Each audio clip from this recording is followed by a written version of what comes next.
It's likely that one of the best combat operations in history was the Battle of Normandy in World War II, on the day before D-Day. More than half a million American, British, Canadian, and new Commonwealth troops landed on the beaches of five different locations on June 6th, 1944, to free Western Europe from German influence. Juno Beach was taken by Canadian soldiers despite being under heavy fire from a large number of Germans. According to the Canadian Encyclopedia, but they nonetheless succeeded in making the beachhead, and with the additional losses were able to control it until the third assault at the end of the day. This number represents just over 1% of the 14,000 troops who landed on the D-Day, including 355 Canadian fatalities. This number includes the tragic deaths of the 359 soldiers who sacrificed their lives in the combat zone. The objective of the soldier was to step forward and build a bridgehead to use a quick and accessible route to help the reinforcement.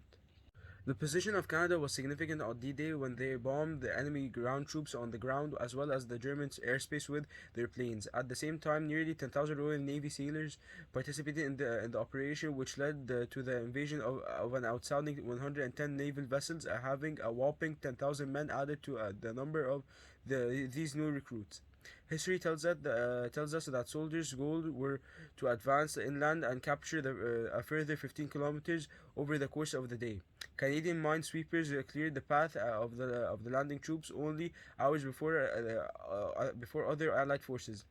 Canadian paratroopers dropped on the French soil on June 6th, even though it was the opening day of the operation.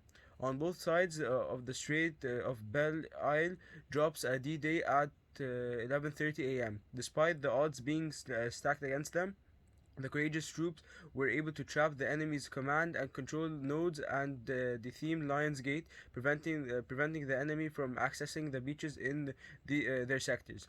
Additionally, the Canadian troops were able to position a battery at Maryville, which had the capacity to heavily damage the operations at Juno Beach, and the ones on the British side of it as well. By the virtue of their own destruction of their total tonnage dropped, the RCAF was able to drop 859 tons of ordnance on the Wild Coast batteries, granting the attackers a slight advantage. The Canadian troops' preparatory bombardment prior to the battle proved to be quite beneficial. Canadian infantrymen on the Winnipeg Rifles' left flank landed in the front of concrete strong points, and they went to clear enemy defenses at a hefty cost using machine guns, rifles, hand grenades, and sidearms. The men training kicked in, which helped them further whilst attacking the Nazis. According to the plot, Canada's role in World War One can be said to have had an important role to play in bringing about the capture of all of the further land and inland.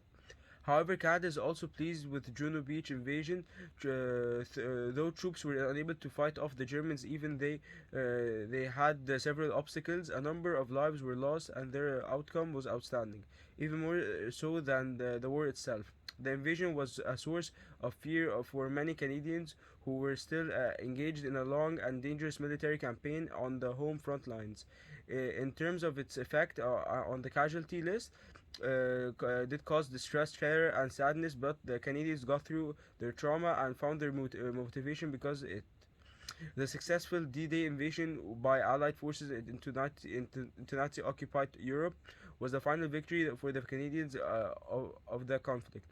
The success in the military operation was an incredible milestone of the entire nation, as it symbolized Germany's surrender and was influential in the overall conflict.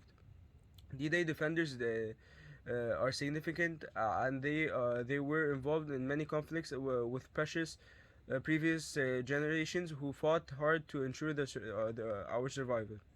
This adds to the essential history importance of the fact that the operation was designed to be vengeance, and it was for incited by the presence of problems that persist even today, such as nationalism ideology, and because of how high the stakes it had, that it was all that much more difficult to wage.